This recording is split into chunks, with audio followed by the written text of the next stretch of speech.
Per la nostra città di Este è veramente un grande onore, un grande privilegio, un regalo poter dare questa conferenza, questo incontro su una tematica così importante come le politiche territoriali di inclusione delle persone con disabilità in ambito lavorativo. Este è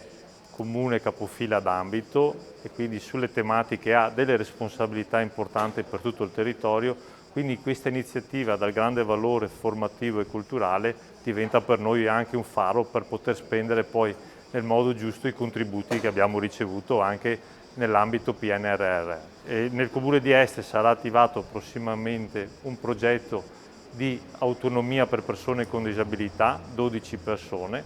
Il Comune di Este poi ha l'orgoglio di avere un punto di riferimento come l'IREA Morini Pedrina che in tema di inclusività, in tema di formazione professionale per persone disabili e non solo, in tema di comunità alloggio, insomma, è veramente, come ho detto, un punto di riferimento non solo locale ma anche per tutto il territorio.